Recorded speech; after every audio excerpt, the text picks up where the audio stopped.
This is your ultimate stop for everything sports. The Golden State Media Concepts Sports Podcast. Should I say more? From the NFL, MLB, the NBA to MMA, it's all in here. The Golden State Media Concepts Sports Podcast. Listen now.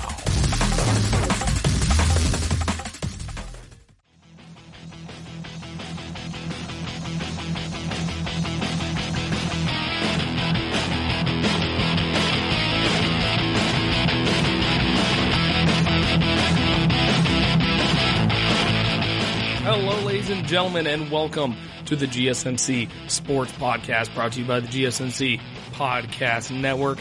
I am your very sick host, Josh Strickland. Welcome to the Tuesday edition of the GSMC Sports Podcast. Of course, there was not a Sunday edition because I literally couldn't talk. I had no voice. As you can tell, I'm still kind of getting it back. And of course, in this profession, not having a voice is kind of bad. It's not a good thing. So I'm going to kind of trudge through this. This is going to be my flu game for Michael Jordan. Which, by the way, I've seen that specific statement used quite a lot recently, and I'm not really sure why. I guess it's because there's a lot of colds going around. I am fine, though. But yeah, I lost, randomly Saturday, I lost my voice, and it was just gone all Sunday. So yeah, I lost it Saturday morning. I woke up and it was just gone. So I couldn't record an episode Saturday. And then Sunday rolled around. And I was thinking, if it's better Sunday morning, I can at least record something Sunday morning and post it then. But yeah, here I am. Working through it. Working 9 to 5. Not really. But yeah, so I don't blame you if you don't want to listen to this poor voice for this whole time. I don't blame you at all. But we're working on it. It was an interesting sports weekend, and by that I mean it was okay. You had the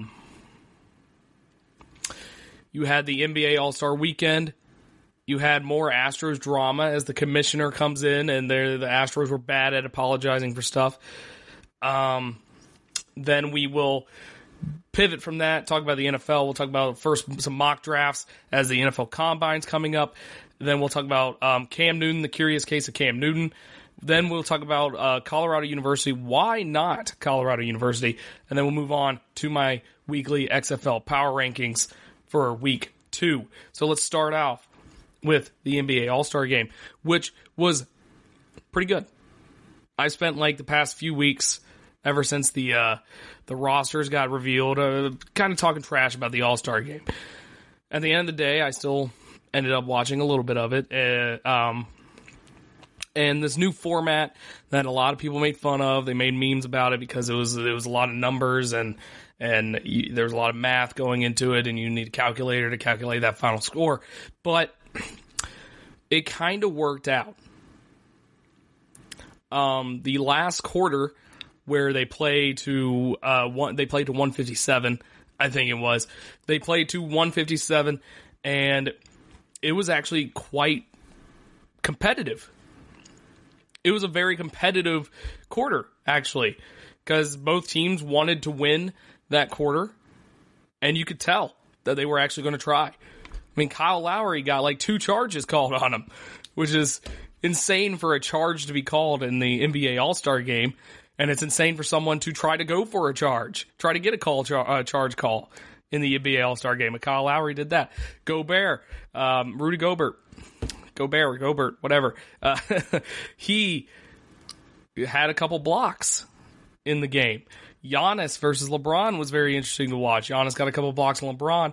There was a lot of great basketball play going on. And when it came down to the wire, it was very interesting. And under these new rules, it was a fun time. So at the end of the fourth quarter, Team Giannis was winning. 133 to 124. So that meant Team LeBron had to score 33 points instead of 24. And they did. They won with a Anthony Davis free throw. He missed like the first two free throws. He mentioned that he was trying to make it interesting and put a little bit more pressure on him. So that was fun to watch. Anthony Davis scored 20 points. He scored 7 of his 20 points in that fourth quarter. The first ever Kobe Bryant NBA All-Star MVP award, which I liked how I saw some people that said they were doing too much, but I mean, it's Kobe Bryant, so I feel like it made a lot of sense there. I really like how they named the MVP award after him, because a lot of people wanted the NBA logo to be changed, which there's just a whole lot of logistics behind why you can't do that. Like, for instance, every article of clothing that the NBA has ever put out, they would have to change the logo on all of those. So that would just be a huge logistical nightmare for the NBA to even think about changing the logo. But Kawhi Leonard led all scorers in the game with 30 points. LeBron had 23 points, 6 assists. Chris Paul had 23 points and 6 assists off the bench, and he played the last 30 minutes off the bench. Giannis had led his team with 25 points, 11 rebounds. Embiid had 22 points and 10 rebounds, and Kemba Walker still loses to LeBron, but scored 23 points. Giannis said the format's amazing, makes you want to play hard and compete against one another. Each quarter you have the opportunity to win, and it makes it more competitive, which I agree. It looked like each team actually wanted to win. It looked like everybody was very interested in winning that game. I mean, even James Harden looked like he was interested in winning. The overall way that the game was played, the new format, yes, it is confusing at first, but once you actually see it in action, it is a little bit better.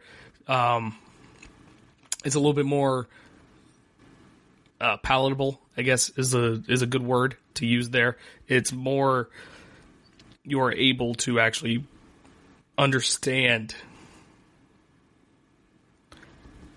how it works. So, for instance, I think Team LeBron won the first quarter, Giannis won the second, and then I think they tied the third quarter. So, first quarter, LeBron's charity won $100,000 or something. Second quarter, Giannis's charity won $100,000. And third quarter, since they tied, the $100,000 was then pushed to the fourth quarter, which means the winner of the fourth quarter would have gotten $200,000 for their charity, which Team LeBron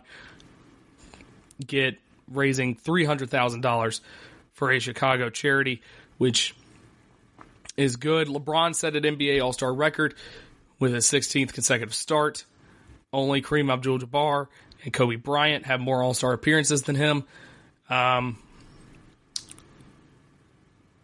He's 2-0 all time against All-Star captain, as an All-Star captain against Giannis. Overall, it was a good event to watch. There was a lot of tributes to Kobe Bryant as is expected, and it was very moving. I know Dr. Dre had something, and everybody just wanted to play hard for Kobe Bryant. So that was nice to see.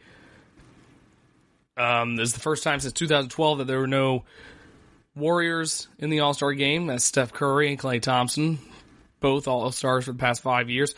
But they missed it because of their injuries, of course. Curry is expected to be back later in a couple of weeks, even though it won't really matter as the Warriors are kind of out of the running for the playoffs, I feel like. But there's still a whole... we're still in the final stretch of the season, so there's a lot that could happen, and they could make it. But yeah, so Giannis mentioned that he wants the All-Star game to mirror the Rising Stars game, where there's an American team and there's a world team. As Sunday's game had Giannis from Greece, Embiid from Cameroon, Rudy Gobert from France, Pascal Siakam from Cameroon, Luka Doncic from Slovenia, Jokic from Serbia, Sabonis from Lithuania, and then Ben Simmons from Australia. So that's 8 out of the 24 All-Stars that would have made a Team World versus a Team America. Of course, they would have had to add more players onto that to make it a full roster. But, yeah, and then you also had the dunk contest, which, poor Aaron Gordon, man. Why does Aaron Gordon always get screwed in these dunk contests? I don't understand. He should have won that game. He should have won the dunk contest. He should have won his second dunk contest. So yeah, NBA All-Star Game. Enjoyable. It was fun to watch. The new format's really good. When we come back, we'll be talking about another league's decision of not being good. We'll be talking about the Astros when we come back. Are you looking for the very best NFL and college football podcast? Then check out the GSMC Football Podcast. Get the latest football news both on and off the field. From the NFL Draft to trades to the rumor mill to the NFL Combines. They got you covered. That's GSMCpodcast.com/football-podcast. Get updates on college rivalries, game day insights, and much, much more. It's football talk the way you want it. This show eats, sleeps, and breathes football. Don't forget to like them on Facebook and follow them on Twitter. Visit GSMCpodcast.com for more info.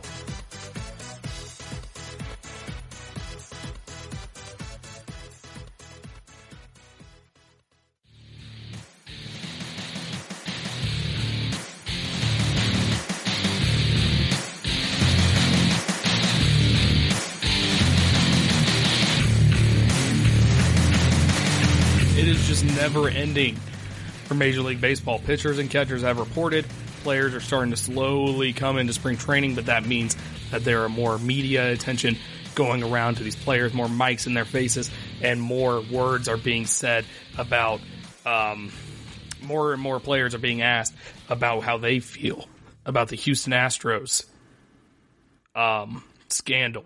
So, Houston Astros, before the weekend started, I think it was a Thursday, they had an apology press conference, pretty much. They had a press conference set up because they knew they were going to get asked a lot of questions about it, and they had a press conference set up. It had Alex Bregman, it had Jose Altuve, Jim Crane, and then new manager Dusty Baker. So there was speculation, like how they're gonna do this, how are they gonna accomplish this, how are they gonna kind of not necessarily get away from it, but how are they going to apologize in a way that it is helpful and helps them while also helping other people get over the fact that they've pretty much cheated baseball to win a World Series, and then they cheated for 2 more years after that, as it is there is evidence that they cheated even up to last year. So how did it happen? So first, it starts off, you have Alex Bregman comes up. Alex Bregman has a less than a minute long scripted statement. You could tell it was scripted because it did not sound like he was moving his hands like he was a politician, but he is not talking like a politician. It was not the best apology. I don't have the transcript right here. I just remember watching it, but it was not a very good apology. Then Jose Altuve came up. Jose Altuve basically had the same exact one, not word for word, but less than a minute long, easily scripted, nothing coming from the heart. You don't really hear any remorse out of their mouths. You really don't get the sense that they are apologizing for their actions. You're getting the sense that they're apologizing for getting caught. Then owner Jim Crane came up. He took no responsibility. He deflected everything to now fired GM Jeff Linnell and manager AJ Hinch. And then he said this. He said, our opinion is this didn't impact the game. We had a good team. We won the World Series, and we'll leave it at that. So that alone is terrible. because you basically cheated baseball. You have all these people coming out saying, oh man, this is the worst thing you could possibly do. You destroyed the sanctity of the game, blah, blah, blah. And he came out and said, it didn't really affect anything. We still had a good team. We still won the World Series fair and square. No, that's not how it happened. And then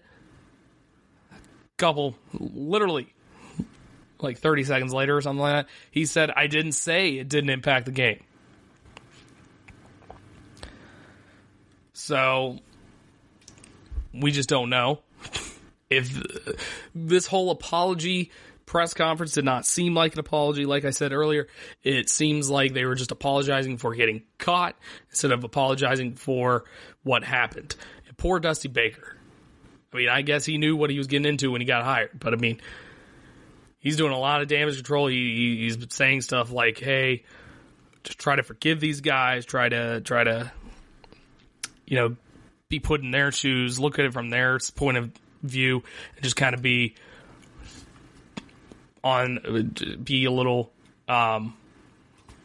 better about it. So then Carlos Carrera got asked a bunch of questions. He said it definitely was an advantage. He's not going to lie. Knowing what's coming, you get a slight edge. But nobody in baseball is taking these apologies seriously. Chris Bryant has said a couple things. He said, it feels so wrong. I'm playing golf with my dad, and I feel bad for taking 1 foot gimme putt. Doing this is people's livelihoods, too, that they're messing with. Guys have never pitched in games since then. Guys have won awards that maybe they shouldn't have won. Who knows? Yeah, they're certainly talented ball players, but I personally think it's worse than steroids. Really do. Then Bellinger has, of course, said a lot of things about this. He's angry about this being used against the Dodgers. He's angry because Aaron Judge should have won MVP instead of Jose Altuve in 2017. So there's a lot of layers to it. Cody Bellinger's been angry about it. Mike Trout said he doesn't view these players the same way. Like, he just can't view them the same way as he used to because of this whole scandal. And I think the most damning thing is there's, of course, that video of Jose Altuve hitting a home run to win the game against the Yankees. As he's rounding third, he's holding on to his jersey saying, don't rip it off. Jose Altuve originally just kind of pushed this off and said, my wife would get me angry if I took my shirt off on live TV. So he went into the locker room, went into the clubhouse, changed into the championship shirt, and then celebrated with his friends. Carlos Carrera, everybody thought it was BS, by the way. I almost said a bad word, but everybody thought it was BS. By the way, I still think it's BS. Mostly because Carlos Carrera came out and said, no, he had a new tattoo, brand new tattoo, that honestly looked terrible. And, he was just trying to hide it and not have it viewed on national TV. Now, there's a couple of parts of that where I can easily break this down, and I will do so right now. First off, when I have never heard of a professional athlete being embarrassed about a bad tattoo they've had. I've seen a lot of athletes with terrible tattoos. You had AJ McCarron, you got Brock Lesnar. Brock Lesnar got that stupid sword all up and down his chest and stomach. I've seen some pretty bad tattoos, and I've seen athletes who don't care. Second, there are pictures of Jose Altuve not having the tattoo in like July, which means he got it in the middle of the season, towards the end of the season where they're in a playoff race. So why would a player get a tattoo that kind of I mean, I've never gotten a tattoo, but I'm assuming that when you get a tattoo, it kind of hinders your ability to be athletic, at least in certain instances. So he said he got it on the collarbone. I feel like you would not be able to throw as well or bat as well if you had something on your collarbone.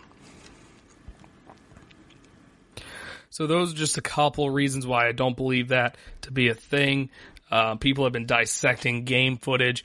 They can't really see a hint of a tattoo.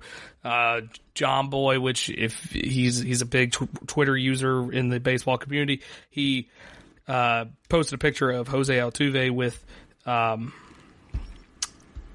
an undershirt on in the last 2 innings, where he did not have an undershirt on in the first part of the game for the first 8 innings or so.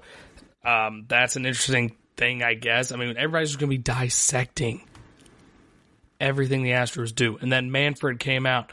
He had a statement yesterday, or Sunday, sorry. He had a statement on Sunday about the Astros situation and about give an update on the Red Sox investigation, which I didn't really read into the update on the Red Sox. But he basically said that the punishments given are perfectly fine, even though a lot of people disagree with that. He called the commissioner's trophy a piece of metal, saying that, like, why would we take the World Series away from the World Series trophy away from them? It's just a piece of metal. It means nothing. And I understand that there is some truth to that. I have that same feeling, except I don't think it's a piece of metal. It is legitimately the World Series trophy is the top prize of your league. So why is the commissioner coming out and just calling it a piece of metal? Then he warned opposing teams to not throw at Astros players, which that's just not going to happen. We're going to see a lot of pitchers get thrown out in the first inning or second inning. It's especially at the beginning of the year, because it's going to happen. Everyone's pissed. There's so many players angry about this. A lot of mostly pitchers, to be honest. But if you talk to any of the biggest stars in the game, they are angry about this. They don't think the punishment was large enough, because at the end of the day, you can go out, win a World Series, cheat to win a World Series, and as a player, you will not be punished at all. That is what Rob Manfred, that's what the MLB has clearly proven with this whole charade. Oh no, the GM and the manager got fired. Players are perfectly fine. All they have to do is deal with public scrutiny from the media and from other players. But hey, at least you won a World Series. When we return, we'll talk about the NFL mock draft as the combine is coming up soon, and there's some interesting mock draft things to discuss. Check out the show that's built on the MMA, from the UFC to extreme cage fighting. They got the fights covered. Check out the GSMC MMA podcast. Get the latest news on past or upcoming fights. Join us as we talk to and about some of the biggest names in the MMA, past, present, and future. When it's the fight game, there's just one show to check out. GSMCpodcast.com/MMA-podcast. Don't forget to like them on Facebook and follow them on Twitter. Visit GSMCpodcast.com for more info.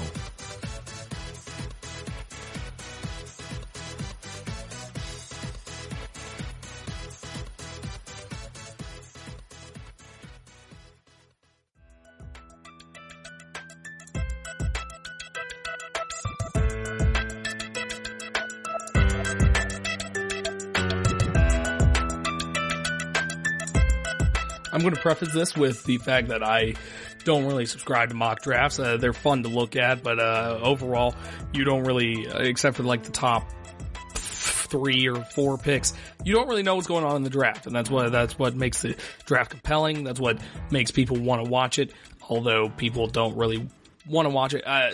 My biggest issue with the draft every year is always when there's a clear number 1 pick.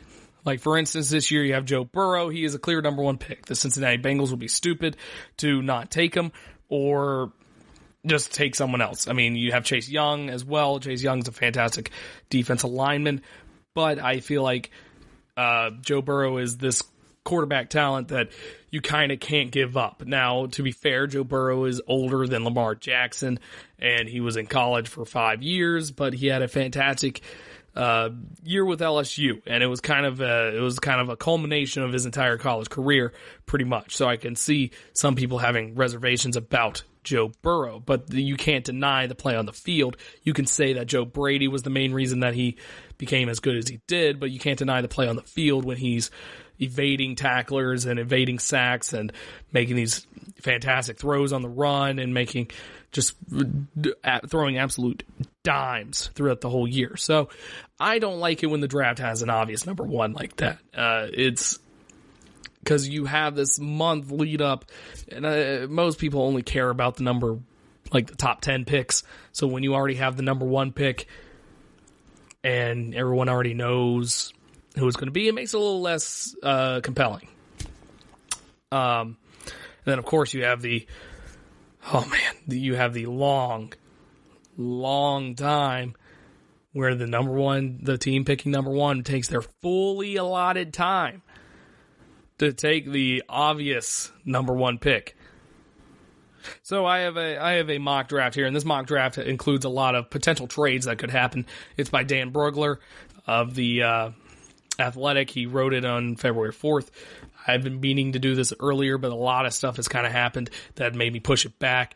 And like I said, I mean, the draft's not until April, so I mean, draft coverage is going to be very, very scattered, because I mean, it might be like just every couple of weeks or something, because like I can't talk about the NFL draft every day, because I mean, until the combine. I'll talk about it again once the combine happens, but like there's just not a lot to go off of. They're in college careers, and you have but I don't know what teams are thinking, and most of these guys who have like sources and stuff, they might have a better idea, but at the end of the day, once you get past the fifth pick, you don't really know who's getting taken. So let's look into it. So number one, of course, Cincinnati Bengals will get Joe Burrow. As I said, it would be really dumb if they didn't end up with Joe Burrow, unless they traded that number one pick for just a lot of other picks, and then they think they can get like Tua, or they can get Justin Herbert or something like that. At the end of the day, Joe Burrow is number one pick. Just write that in Sharpie. It's over. We're done talking about that. Number two is about as obvious as number one. It's going to be Chase Young. The Redskins already drafted a quarterback last year, and they're probably going to stick with him. So they're going to go for a D lineman, an edge guy, and Chase Young fits that bill. He's the best defensive player in the draft, other than Isaiah Simmons. And yeah, they could consider some draft picks to help build up the roster, but this is another one of those guys where you can't really pass up a chance on drafting him. Number 3, third pick. Now this is saying that Miami Dolphins could trade up. This is the Detroit Lions pick. This article is suggesting that the Dolphins could trade up and get Tua Tagovailoa. And man, that name is very hard to say when you cannot talk. Tagovailoa. Okay, anyways. So, Dolphins need a quarterback badly. So they could jump to the third pick, get Tua. Tua to Miami has been kind of in the air for the longest time. This is suggesting that the Dolphins would trade their first round pick. They'll swap picks, so Detroit will get the 5th overall. Then they'll also trade their second round pick with also 2021 second round and 4th round pick. So that's an interesting concept. It depends what he thinks the Lions would get, and he's saying the Lions would get Jeffrey Okudah, which is a cornerback for Ohio State. So I mean, that's good enough. Move on. New York Giants could get Jedrick Wills, offensive tackle from Alabama. The Giants, they have no offensive line. They have had one of the worst offensive lines in the NFL for the longest time. Seems like 10 plus years. Ever since the 2011, ever since they won it all, won the Super Bowl in 2011, it seems like the Giants have never had a good offensive line after that. And then you got Eli Manning trying his best to work with that. But now you got Daniel Jones. You're officially throwing Daniel Jones out to the Wolves. There's no Eli now. You're officially got him. You also got Saquon Barkley, which has been doing all these fantastic things without a good offensive line. So imagine him with a good offensive line. Imagine Daniel Jones with a good offensive line. The Giants need to make that offensive line pick, and there it is. Number 6, Chargers. Justin Herbert. Chargers need a quarterback. They moved on from Phillip Rivers, and they could sign one of the many quarterbacks that are in free agency, which I talked about last week. They could sign one of those many guys, but at the end of the day, they need to draft a guy to kind of get things going. You either sit behind, like for instance, if they somehow get Tom Brady, you can have Justin Herbert sit behind Tom Brady, and we can see how that goes. So Justin Herbert, he's the third best quarterback in the draft. It's a good decision for the Chargers.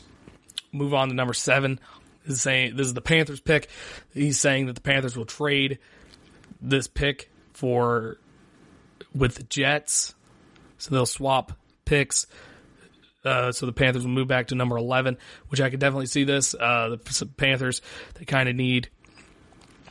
The Panthers could get a quarterback, but if all the 3 best quarterbacks are taken before their pick, then I can definitely see this being a thing. And they also get 2 extra third-round picks out of it, which that's pretty good. The New York Jets, he's saying, would get Mekhi Becton, which is offensive tackle Louisville. This is a very interior offensive lineman-heavy draft, so a lot of teams are going to be getting offensive tackles in this draft. So if you're not interested in that, then don't worry about it. So next up, trade 8. Another trade, the 8th pick, which is the Arizona Cardinals pick. They're going to trade with the Las Vegas Raiders, swap first rounds, get a 3rd round and a 5th round, as the Raiders could get Isaiah Simmons, which makes a lot of sense because John Gruden is infatuated with the Clemson Tigers, as evident in last year's draft when he drafted like 3 or 4 of them. So it makes a lot of sense for him to go after Isaiah Simmons. He's trying to build a winning culture. He thinks Clemson's got the culture down pat, so he's excited. He wants to add more Clemson guys to that roster, and Isaiah Simmons can play anywhere on the field at defense. Number 9, Jaguars getting Derek Brown, defensive tackle Auburn. He's a big guy. He's a great defensive tackle. I'm running out of time, so I'm going to go faster here. Cleveland Browns getting offensive tackle Tristan Wirfs from Iowa. Yeah, help out with the offensive line. He's the highest graded pass protector in college football last year. Panthers, after their move back to number 11, they could get Javon Kinlaw, which is the defensive tackle for South Carolina. That is a top 10 caliber player going in at number 11, and he would be a great fit for Carolina's scheme. Then the Cardinals would go for CeeDee Lamb, which makes a lot of sense. You reunited Kyler Murray and CeeDee Lamb. They connected 65 times, including 11 touchdowns for the Sooners in 2018. So they have that chemistry right there. Number 13, Colts would get Jerry Jeudy from Alabama. Best receiver in the draft, in my opinion. Tampa Bay could get Andrew Thomas, offensive tackle for Georgia. Denver Broncos, Henry Ruggs, wide receiver at Alabama, who's another good receiver. So Broncos adding on to that offense that's actually looking pretty decent going into next year. Falcons, AJ Epineza, edge from Iowa. They need an edge guy, especially since they told Vic Beasley to walk.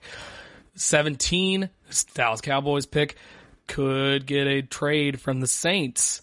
And this is interesting. He's saying the Saints could get Jordan Love, QB out of Utah State, which could help them. They're going to need a quarterback no matter what, because they're either getting Drew Brees and losing Teddy Bridgewater, or they're losing Teddy Bridgewater and might be starting Taysom Hill. So they're going to need a quarterback either way, and so that makes a lot of sense. Eagles with the 18th pick after trading with the Dolphins. Dolphins trading back again, getting Brandon Ayuk, wide receiver from Arizona State. Las Vegas Raiders could get T. Higgins, another Clemson guy. Good Lord. It makes sense. Like I said, John Gruden is a big Clemson guy, so it makes a lot of sense for him to get more Clemson guys. Jaguars get C.J. Henderson, from cornerback from Florida. Miami Dolphins could get Austin Jackson, offensive tackle from USC. Buffalo Bills, Kayla Von Chison, edge from LSU. Patriots could get Xavier McKinney for safety. Dallas Cowboys, after trading back, could get Grant Delpit from LSU. Minnesota Vikings could get Josh Jones, offensive tackle Houston. Dolphins after trading back, could get Zach Bond, linebacker from Wisconsin. Seahawks, Trevin Diggs, cornerback from Alabama. Baltimore Ravens, Kenneth Murray, linebacker from Oklahoma. And I'm sorry if I'm kind of going at breakneck speed, but I'm over time right now. Titans could get Terrell Lewis, edge from Alabama. Green Bay Packers, Patrick Queen, linebacker from LSU. 49ers could get Cesar Ruiz, offense, a center for Michigan. And then Chiefs could get Christian Fulton, cornerback from LSU. That is the mock draft for the first round. A lot of interesting bits and pieces that could happen that are very likely to happen. So we'll see the Combine. I'll talk about this once again after the Combine. But when we come back, I'll be talking about Cam Newton and the whole Cam Newton situation up in Charlotte.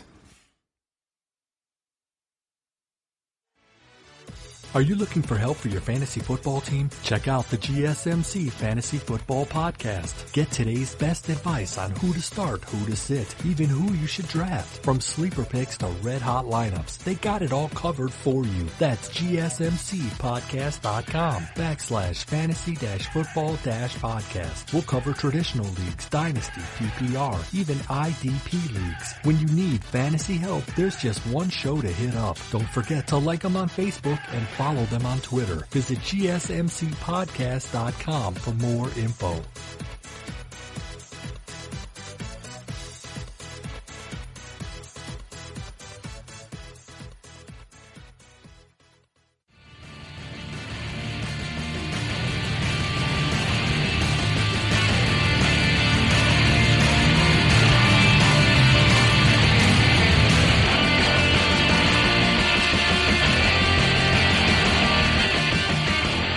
Let's get into it. We're going to be talking about the Carolina Panthers, and we're going to be talking about Cam Newton, which any other offseason, this would have been the biggest quarterback story of the offseason. But this offseason has been crazy. As you know, we have Tom Brady, we have Phillip Rivers, we got Drew Brees also being a free agent. It's an interesting dynamic we have this offseason. But the main story that was before the season started and was throughout the season, at least for Carolina fans, is Cam Newton. Will he be healthy enough to lead the Panthers again? Now, the Panthers, of course, have a new owner now, David Tepper. They have a new coach now in Matt Rule from Baylor. They have a new offensive coordinator in Joe Brady. They're building this team up to be a contender, to win Super Bowls, because David Tepper mentioned that he does not tolerate mediocrity. Now, of course, that leads us into Cam Newton. Now, Cam Newton's not a mediocre quarterback at all. It would be absurd. If anybody called him a mediocre quarterback ever, that would be absurd. Cam Newton is not a mediocre quarterback. Nothing Cam Newton does on a football field is mediocre. His running ability is amazing. He's built like a middle linebacker. He's tall. He's just a gigantic person. He throws the ball with the force of 1,000 suns. He has a cannon. He can throw deep. His only issue, in my opinion, is that he's still working on this, he's trying to run less. Which, if you've been playing that way your whole career, because in high school, he was obviously the best athlete on the field every week. In college, he was the best athlete on the field every week. He single-handedly led Auburn to a national championship. And that's an Auburn team with Gene Chizik, who got fired a couple years later. That was an Auburn team with no other players that I think made it into the NFL or have stayed in the NFL. I'm sure they had plenty that got drafted, but none of them are still here. Cam Newton's the only player from that Auburn team that is still in the NFL. If I'm incorrect on that statement, then feel free to correct me, but I'm just saying. Cam Newton carried that team on his back to win the BCS National Championship. And then I wouldn't say he did the same thing for the Panthers in 2015, but his MVP season in 2015, he was literally unstoppable. They went 15-1 regular season. Won every one, made it to the Super Bowl. Had that bad game against the best defense in the league, one of the best defenses that have ever made the Super Bowl in the Denver Broncos of Von Miller. Everybody clowned him because he didn't dive for a football at the end of a game. The fact of the matter is, since he was drafted by the Panthers, he has been the face of the Panthers.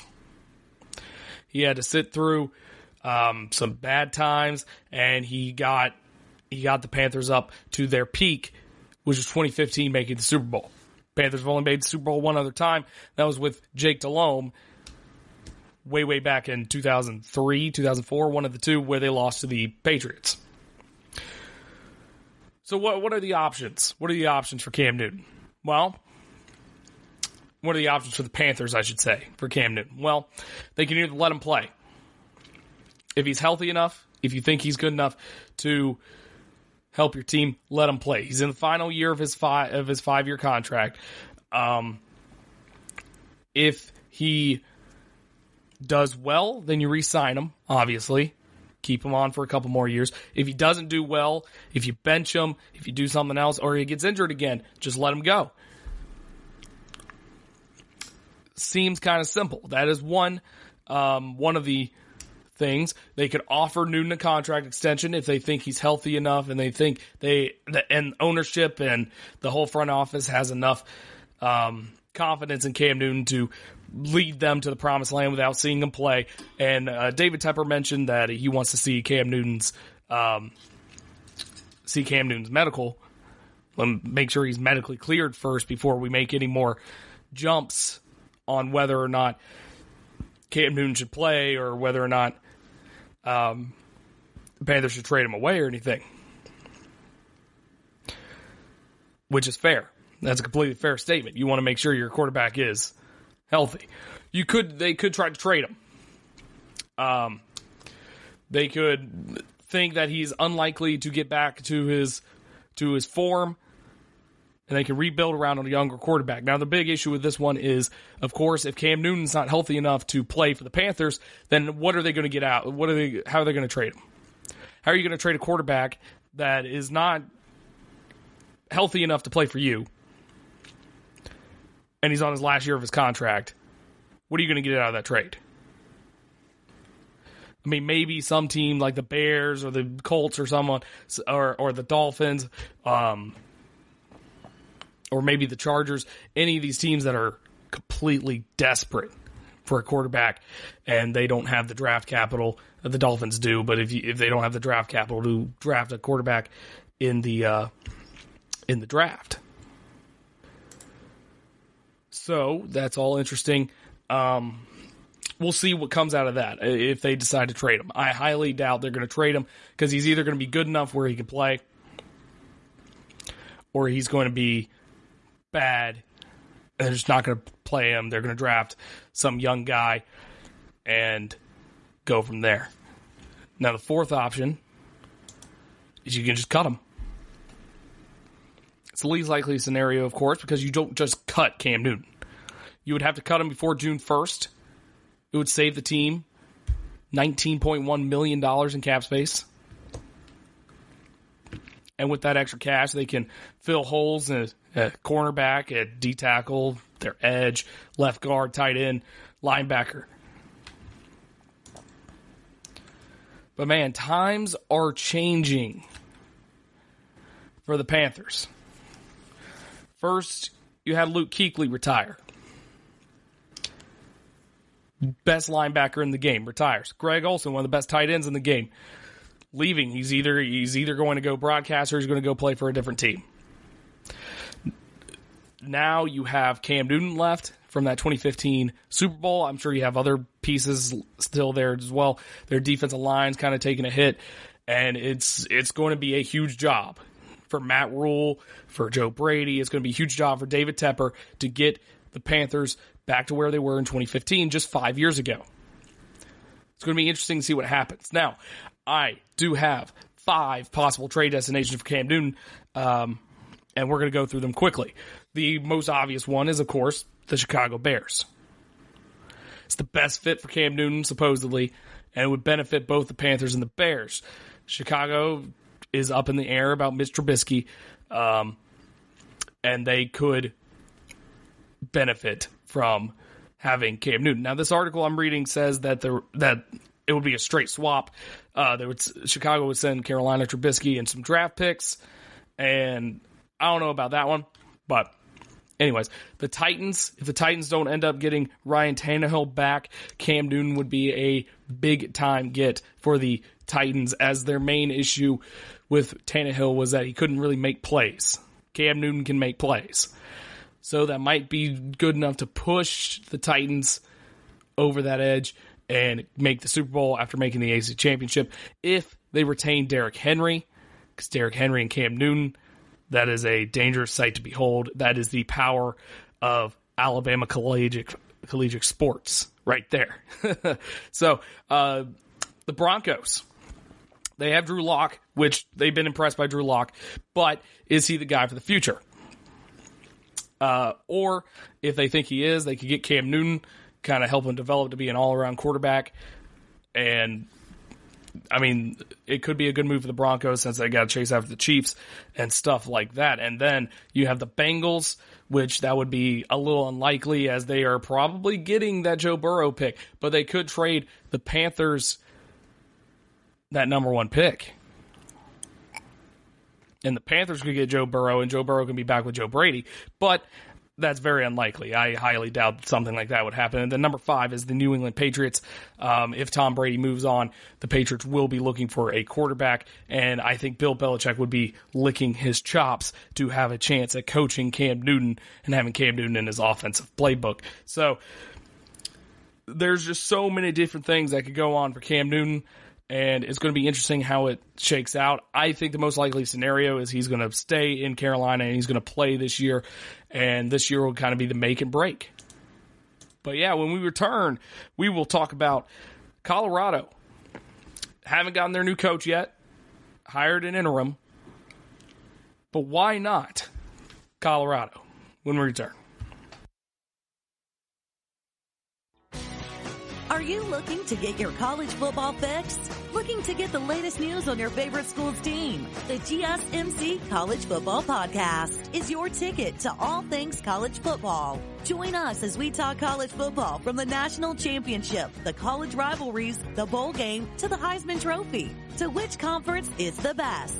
We've got you covered for the Big Ten, SEC, Big 12, the Pac-12, ACC, and everything in between. Download the GSMC College Football Podcast on iTunes, Stitcher, SoundCloud, Google Play, or anywhere you find podcasts. Just type GSMC in the search bar.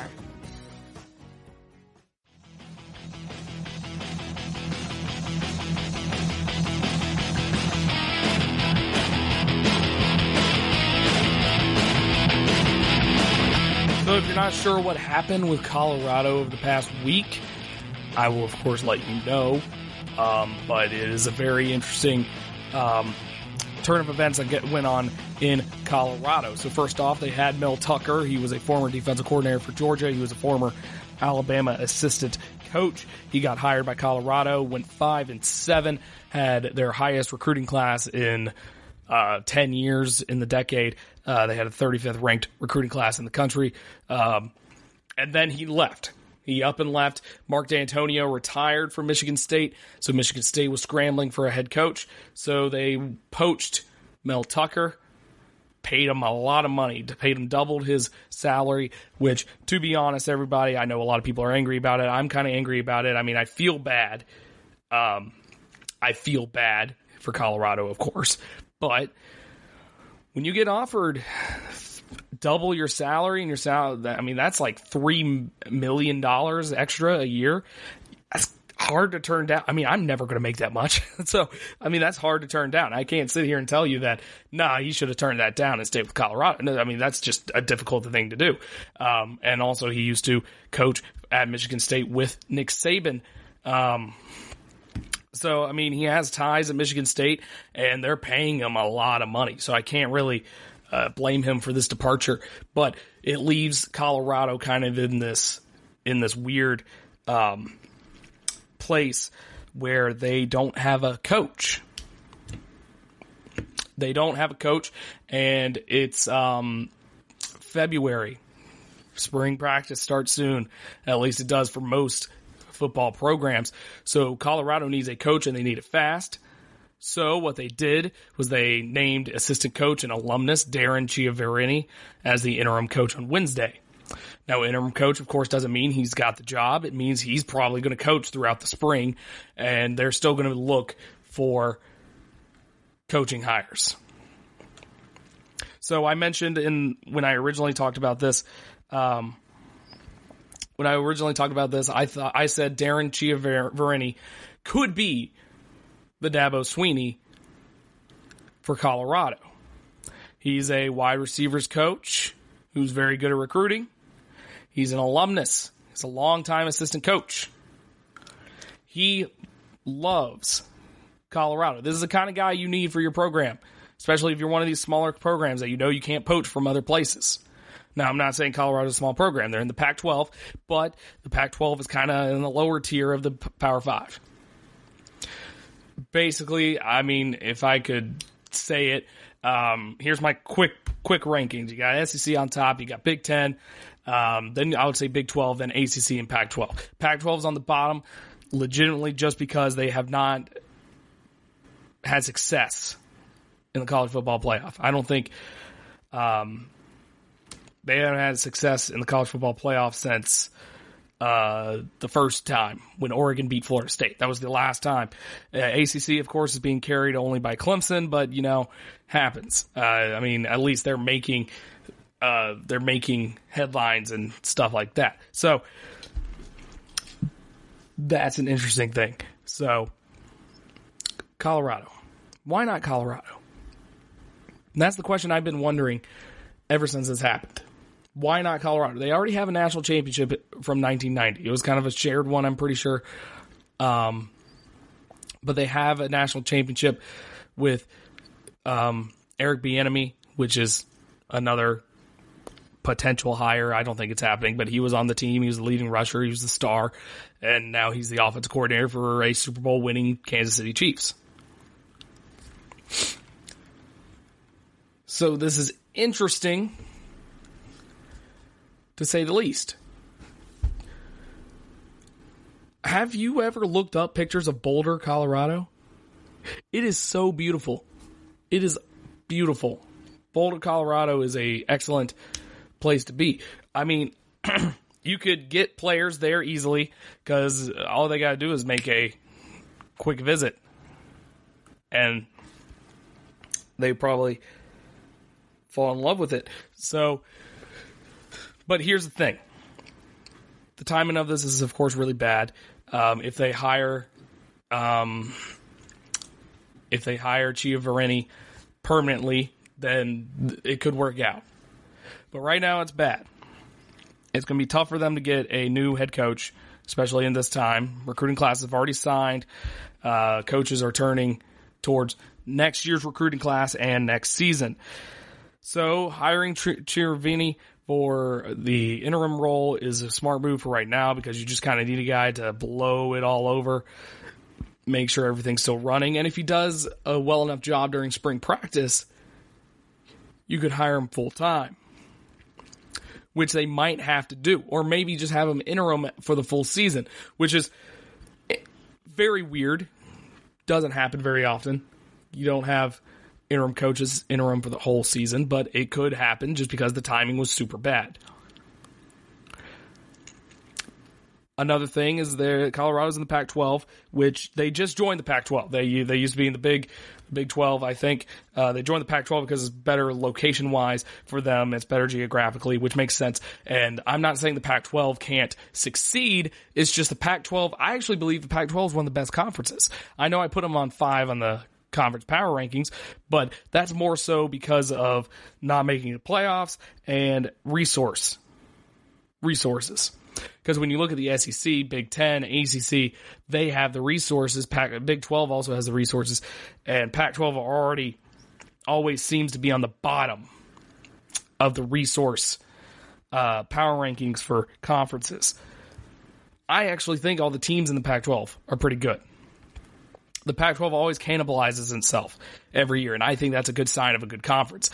Everybody talks about the SEC cannibalizing itself, but in reality, they still have one or two teams that are undefeated or have one loss at the end of the year. That's not cannibalism. That's just having two really good teams that bullies the other teams. I see that in Georgia. I see that in Alabama. I see that in LSU. But then you look at the other teams in the SEC. You got South Carolina. You got Tennessee, Missouri, teams like that. You don't really have a lot of middle-of-the-pack teams. In the Pac-12, it's pretty much all middle-of-the-pack teams. Oregon is up there. Washington State, they both had down years this year. Southern Cal is still trying to get back to where they were, but they can't do it. You have UCLA, who's getting better, and Arizona State's getting better. Pac-12 is filled with a bunch of middle-of-the-pack teams. But it's exciting. I like watching that. But because they don't make the playoffs often, and because they never really have one team that kind of jumps them over like the ACC does. They don't have Clemson. Pac-12 doesn't have a team like Clemson that kind of pushes them over everything. They have Oregon, who's close enough, but Oregon's not winning national championships. So, I think the location's great. The conference is meh. I mean, this conference can easily be won. I feel like Colorado, if you give them a couple years, I think this conference could easily be won. Because like I said, you have Oregon. Stanford is always going to be there, but Stanford's been pretty down lately. USC, all their talents leaving. All the talents leaving from California to go to Oregon, to go to Washington. One good year, and you can win the Pac-12. Especially for Colorado. So, I mean, if you're interested in winning, it's a good place to go. And I think Colorado, they apparently have the facilities to compete with other programs. They have Champion Center, which is a 212,000 square foot building. It's attached to Folsom Field, opens into an indoor practice field. I mean, it's a fantastic facility. I looked at pictures of it. They have the facilities. I think they have the location. I think they're in a great conference. So it just takes the right guy, the right piece of the puzzle to push them over, just like it was for Clemson and for LSU. You just need the right piece of that puzzle. You need a CEO type dude who can recruit. And I think that's what they have right here with Chiaverini. So we'll see how that turns out for Colorado. We'll see if they hire anybody or they stick with Chiaverini. I hope they kind of stick with him because I feel like the revolving door of random head coaches that don't deserve second chances, getting second chances, that needs to stop. We need newer guys out there, especially in the Power 5. But Brett Bielema is kind of attached to Colorado now. Apparently they've met up with him and interviewing him, which would not be a terrible hire, but I just don't think it would be the right fit. But we'll see how that goes. When we return, though, we'll be doing our Week 2 XFL Power Rankings. Check out the show built around the women of MMA. From the UFC, Invicta FC, Bellator, and One Championship. We got the fights covered. It's the Golden State Media Concepts Women's MMA Podcast. The latest news of upcoming fights, discussions of previous matches. Join us as we talk to and about the biggest names in women's mixed martial arts. Past, present, and future. When it's the women's fight game, you know where to listen to. The Golden State Media Concepts Women's MMA Podcast.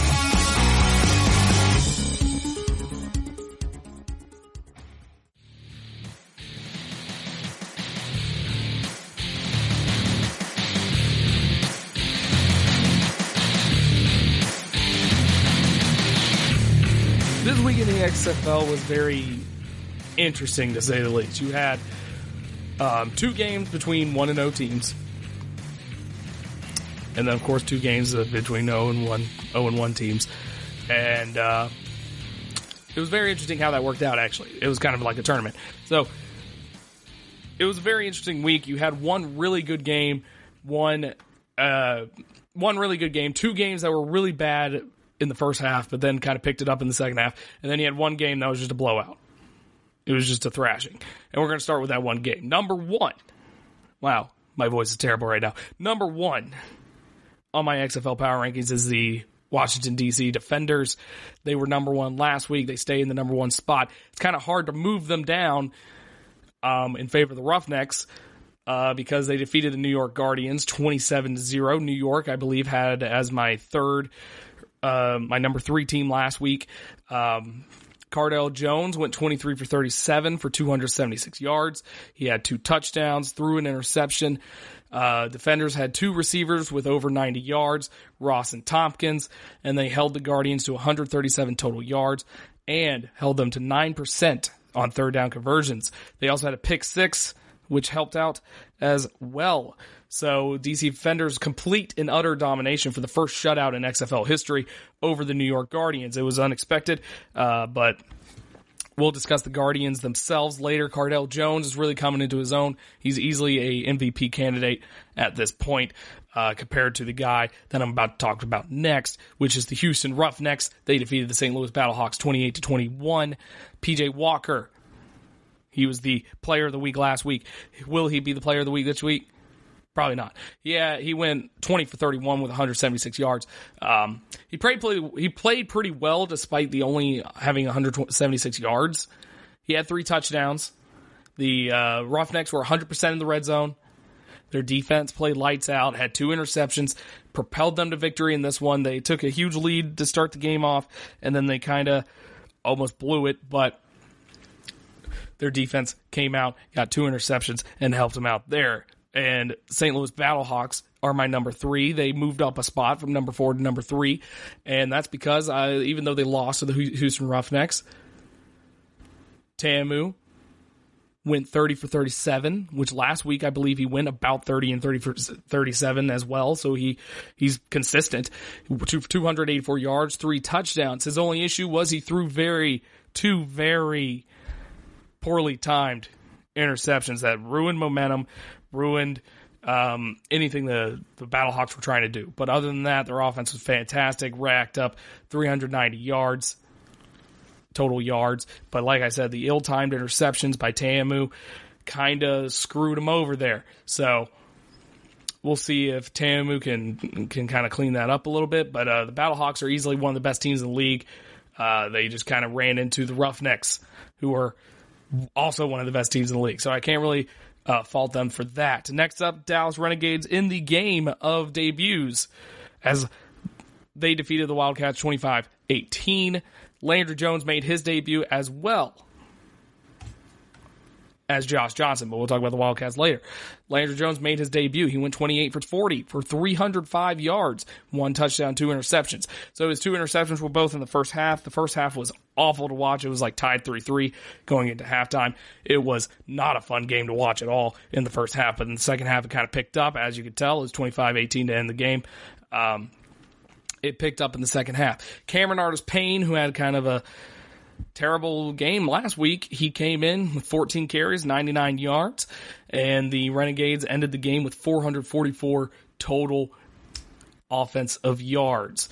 It was a pretty good game in the second half, I should say, because that first half was not good at all. Neither team's quarterbacks could get anything going, but to be fair, they were both making their debuts.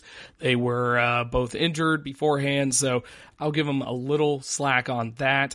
But it's very clear that so far in the XFL, we kind of have a quarterback problem because when you get away from Cardell Jones, PJ Walker, and Ta'amu, it gets kind of dicey down there, as we'll discuss in the next couple, because these bottom 4 teams really struggling on the quarterback spectrum. So we'll see.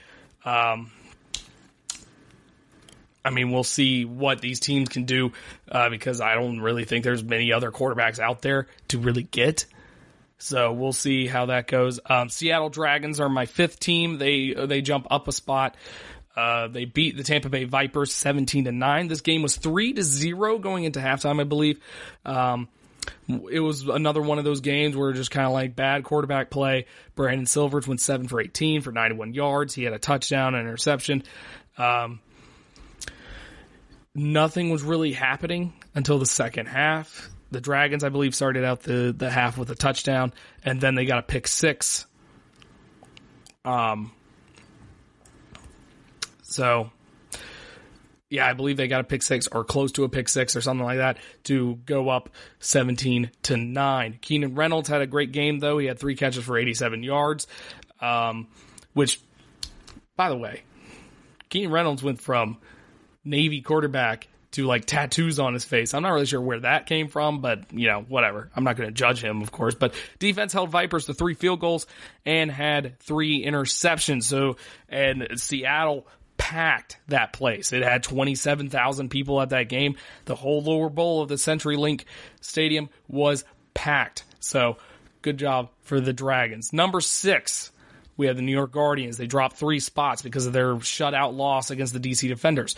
You must be wondering, why aren't they last? Because of its power rankings. Depends on how they played that week. But relative to other weeks, and also the fact that the Wildcats and the Vipers are both 0-2 still. So, I mean, at least the Guardians have a win. So that's why they are 6 instead of 8 or 7. Matt McGloin went 8 for 19 for 44 yards in the first half, and then he complained about the offensive play calling in his halftime interview. He was then replaced by Marquise Williams, who went 4 for 8 for 51 yards. They had nothing going offensively. They had no rushing. They didn't have a running back that had over 30 yards, I believe. They averaged 2.9 yards per play. The only bright spot I can see here is that the Guardians defense only held the defenders to 2 offensive touchdowns, but everything else was field goals and a pick 6. So I don't really know if that's a compliment or not, but I mean, I just want to state that the Guardians did not lose because of their defense. They lost because their offense couldn't get anything going. So Matt McGloin, who looked pretty good last week, he did terrible this week, and then I don't know if he got benched because of his terrible play or because he complained about the offensive playbook. We don't know, but Marquise Williams came in, did meh, and we'll see how that quarterback controversy goes in New York. Next up, we have LA Wildcats, who are 0-2. They jumped up a spot, actually, this week. They lost to the Dallas Renegades 25-18 in an actual pretty good game. Josh Johnson made his debut. He went 18-34 for 196 yards and 2 touchdowns. Spruce came back with another big game with 6 catches, 89 yards. Their defense had 2 interceptions, and the Wildcats were in this game the whole time, and that's why they are jumped up. They scored some touchdowns. Josh Johnson made some good throws. Spruce, of course, was Spruce, and their defense had 2 interceptions and did pretty well for the most part. So they get to jump up a spot over the Tampa Bay Vipers. 0-2, dropped down the spot. They are now the last place team in the league, according to me, of course. They lost to the Seattle Dragons 17-9. They are kind of in the same boat as the Guardians, as they had Quentin Flowers start. He went 3 for 7 for 18 yards. Then they had Taylor Cornelius in, and they kind of switched him in and out all the time. They completely benched Aaron Murray. But Taylor Cornelius came in. He went 16 for 27 for 154 yards. I mean, they just kept, neither quarterback could get any rhythm going because they kept switching them in and out. It was obvious. I mean, the dual quarterback thing, it has been proven. The dual quarterback thing does not work. Doesn't matter what level of football you're at. Dual quarterback thing does not work because you're going to ruin momentum, you're going to ruin tempo, you're going to ruin rhythm, and most of the time you have one quarterback that does one thing really well, and the defense will know what's coming if you put him on the field. But Tampa Bay has yet to score an offensive touchdown at all. They've scored 12 points because last week they only scored 3. They've scored 12 points total in 8 quarters of football. So their offense needs to figure something out. Their defense, and here's the sucky thing, their defense has actually been played well this week as they held the Seattle Dragons to 199 total yards and held them to 20% on third downs. It's just there's not much you can do when your offense is just that bad. But losing 17-9, they still have room to improve. They need to figure out the quarterback situation. They need to pick a quarterback and stick with them, because this offense is not that bad. The Vipers is the most interesting team to me so far because their offense is not that bad. Their defense plays well enough. Last week they just couldn't they couldn't finish drives, and this week they just couldn't pick a quarterback. So it might be a coaching thing, might be a Mark Trestman thing, but we'll see. But there you go. That's the XFL Power Rankings. Of course, this will be a thing I do every Tuesday, and I'm keeping track of them so I can judge.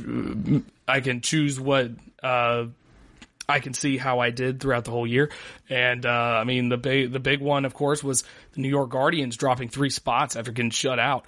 But everything else is pretty much still the same. And of course, I'm basing this is off of my own eyes, my own eye test, my own intuition, stuff like that. So I mean, if you disagree with something, of course, come at me. You could argue that the Roughnecks could be above the Guardians. I mean, you can get at me at Strickland_Josh. You can get at GSMC Sports Podcast at GSMC_Sports Podcast on Twitter. Leave a like, rate, share this podcast. Comment on it if you really want to. Thank you for listening to my terrible sick voice. Hopefully I'll be better for the Thursday show. But other than that, I hope everyone has a great rest of your day. You've been listening to the Golden State Media Concepts Sports Podcast, part of the Golden State Media Concepts Podcast Network. You can find this show and others like it at www.gsmcpodcast.com. Download our podcast on iTunes, Stitcher, SoundCloud, and Google Play. Just type in GSMC to find all the shows from the Golden State Media Concepts Podcast Network, from movies to music, from sports to entertainment, and even weird news. You can also follow us on Twitter and on Facebook. Thank you, and we hope you have enjoyed today's program.